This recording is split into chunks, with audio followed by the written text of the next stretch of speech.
And we talk about worship coming from something we do, we create, we make. It's from talented individuals. It's from gathering together in a worship service. It's from songs to drama to preaching to something that it's something we do. And then we approach worship as if we are consumers, as if we're being fed, as if it's the responsibility of a few to create a meal that we all come in and we partake of. And some Sundays, the meal's great. And some Sundays, well, it's not our favorite. And so some weeks we come and we say, worship was great. It touched me. It moved me. It was wonderful. And some Sundays we walk out and say, not so much so.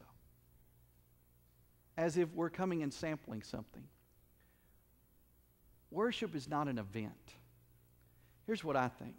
Worship is the overflow of your life. It is what happens when we gather together in this place on Sunday to talk about what's happened last week. About how God has been with us and met us and provided for us and how we've seen His faithfulness. And as we've walked with Him, when we gather, we say, well, I want to worship Him for, and it comes out. Because that's what's happened this week. For some members of our church, this week they want to say, I want to thank God for being the great physician. That they face surgeries and difficulties like that. And what they've seen is God be faithful in touching and healing bodies.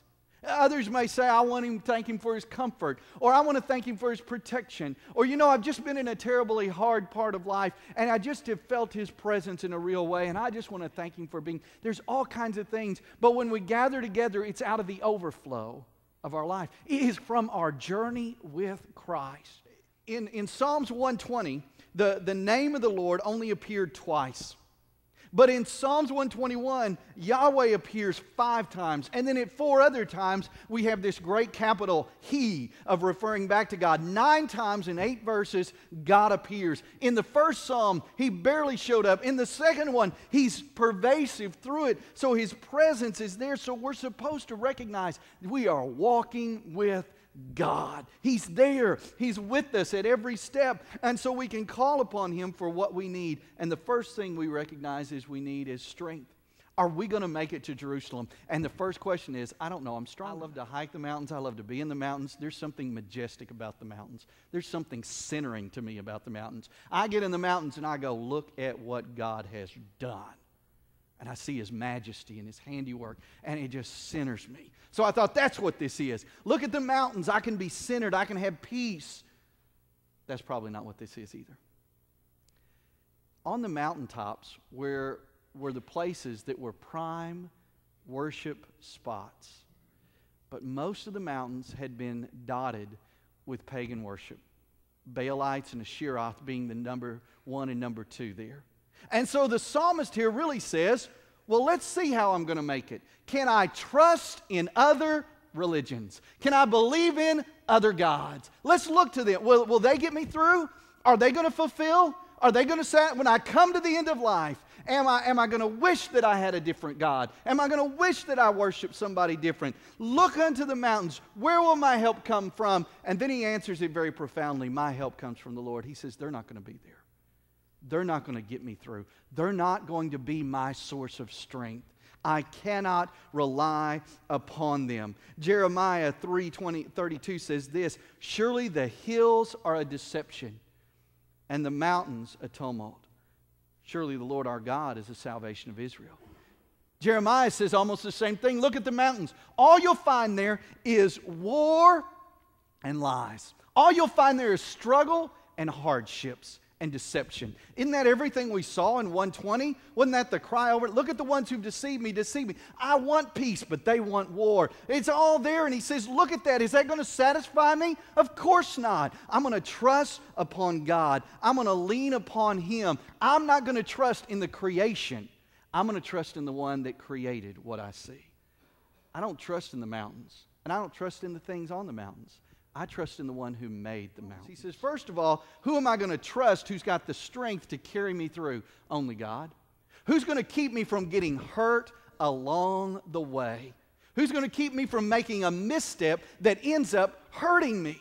How many times in life do you say, I made a misstep there. I shouldn't have done that. I did the wrong thing, and now I'm suffering because of it. I'm hurt because of it. It was just a misstep in life. He says, who's going to keep me from making those missteps? Who's going to do that? Now, you could go up to the mountains, and you could go to Baal and Asheroth, and you could get a potion, or you could get an incantation, or you could get a spell, or you could get an amulet that they told you would keep you safe on the trail. You could trust in that.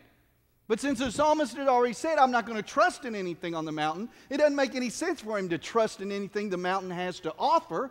And so he says, I'm not going to do that. I'm not going to trust him. He will not allow your foot to. I'm going to trust in God. He's not going to allow my foot to slumber. He who keeps Israel. The word for keep here is the word for guardian. But it's a very unique kind of guardian. It is a guardian that is ever present. When you hike the mountains, sometimes you carry a staff or a stick, but that gets a little bit heavy after a while. The real high-tech people, they have these little trekking poles, look like little ski poles, aluminum, lightweight things, and boy, they just plant them and they just go. And they go across streams and they go, and they're with it. You know, I've never carried those things, and we just kind of forded the stream the best we could. And when you got in there and the rocks move and the water's there and you don't want to make a misstep and all that kind of stuff is through your head, one of the best things in the world is to have something to lean on. Some of them have ropes going across. Some of them are short enough that you can actually take a stick, hold it out, and guide somebody across. That's the idea of keep. Somebody who's right there to hold and steady you. And that as you go and you're scared of the misstep, you can reach out and kind of balance. It's perspective. It's balance. It's that which walks beside you and says, you will not slip because I'm here. I am right here. Lean on me. Now, there's always somebody in a hiking group that when you start to go across the stream and it's a little bit rough and people are trying to help you and they're holding out stuff, there's always one yahoo who looks at you and says, no, I can do it. And they brush it all off and go on. Now, 9 times out of 10, they do, because we're just that pig-headed. But the risk is there. How many times in life do we slip and fall and hurt ourselves? Because we won't lean upon God. That we do the exact opposite of what we're told. We're told not to trust in our own understanding, but in all our ways, acknowledge Him. We're supposed to lean upon God, but we say, no, I got it. And then we slip and we fall, and you know what we ask God? Well, where were you? And God says, I'm the God that keeps you. I was right there, but you wouldn't lean on me. What keeps us from getting hurt through life as we follow God? Because we lean on Him. And we can rely upon Him. And He is a constant, present help. And He's going to be with us. Listen, that doesn't happen just because we show up on Sunday morning. Well, if we can't just say, well, I'm going to lean upon God, and Sunday morning's my time to do it. Well, that's 1 hour out of a week. What are we going to do with the rest of the week? Oh, you might be real spiritual. You might show up Sunday morning, Sunday night, and Wednesday night. Well, we got 3 hours in a week to lean upon Him. What are we going to do with the rest? This is where worship becomes central, because as we walk through life, there are untold problems we face, any one of which can wound us and hurt us. And our objective is not to say, I can do it, but to lean upon God and to let Him guide us. And then when we come to worship, what we say is, this week I had to cross the stream, and God was there. And I leaned upon Him, and He kept me from getting hurt. And I found I could trust Him again, and I want to worship Him for that. You see, if you've walked with God 168 hours a week, and you show up here on Sunday, there's something in there that bubbles out and comes over, and you say, it doesn't matter what the songs are. It doesn't matter what the preacher preaches. It doesn't matter what style it is or how it's configured or what it's arranged. I've got something to worship God for, and I'm going to worship. The ancients believed that the moon was the source of insanity. And just as the moon could pull the ocean in tidal waves, it could pull the emotions of an individual. And so that they attributed the moon to mental or psychological problems. In other words, what would deplete you mentally or emotionally. Now, you may laugh at that, but you stop and think. If somebody's crazy, we call them a lunatic. Or there's lunacy, which is all built upon the word lunar, from the moon. That's where it comes from. That's its origins. And so here's what he says. God will protect you from those things that drain you physically, mentally, emotionally, and spiritually. You're not going to be depleted. You know, one of the worst things to do is get on the journey and run out of gas. This past May, we hiked a big hike.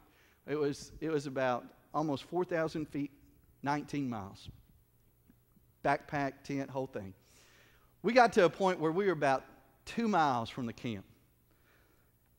And I'd had it. I had nothing left in the tank. I was done. And we found a place where there was a little water. And we found a wide spot on the trail. And I was ready. I was like, we got water. We'll pitch the tent here. And we'll just tackle this tomorrow. I'm done. I've got no more. I'm depleted. I'm empty in every way. And you got to understand this. Hiking is a part where it stops being physical and it starts being mental. Can you just keep going? And I was shot physically. I was shot mentally. I mean, I was done. Until this little Frenchman showed up. And he's hiking the whole Appalachian Trail, and he's talking to us about his encounters and different struggles and things he's done and all that and everything. And then after we have this nice little talk, he gets up and says, well, I'll see you at the camp. And I said, no, I think we're camping here. He said, what? I said, no, we just camp. No. It's only a few more. You can do it. You want to get up and go. And he gives us a pep talk. And it worked. By the time he was done, I said, all right, let's go. And when we hit the campsite, he's the first one to show up and go, aren't you glad you did it? Yeah, I was glad to make it. When you talk about the Holy Spirit, the word for the Holy Spirit is the comforter, the encourager. It is like he shows up on the trail of life when you are depleted and have nothing left and say, I'm done. I can't do it. I quit. And he sits down and has a little talk and says, look, I know it's hard and you've come a long way, but you're close. You don't want to quit. You want to keep going. You want to keep going. And when you trust him and you lean on him and you find strength in him and you lean upon God, then you get back up and you keep going. And then when you finally come to the end, you know what the Holy Spirit says? Aren't you glad you did? Aren't you glad you did it? Yeah. Then maybe it comes in and worship for you is this week I'm hit the wall. I wanted to give up. I wanted to quit. But the Holy Spirit came alongside and gave me the very kind of pick-me-up I needed. And so that's what I did. I picked myself back up and said, okay, I'm going to walk with God some more, and I'm going to lean on him some more. And this morning I come to worship just to say this, I'm glad I did. I'm glad I didn't quit.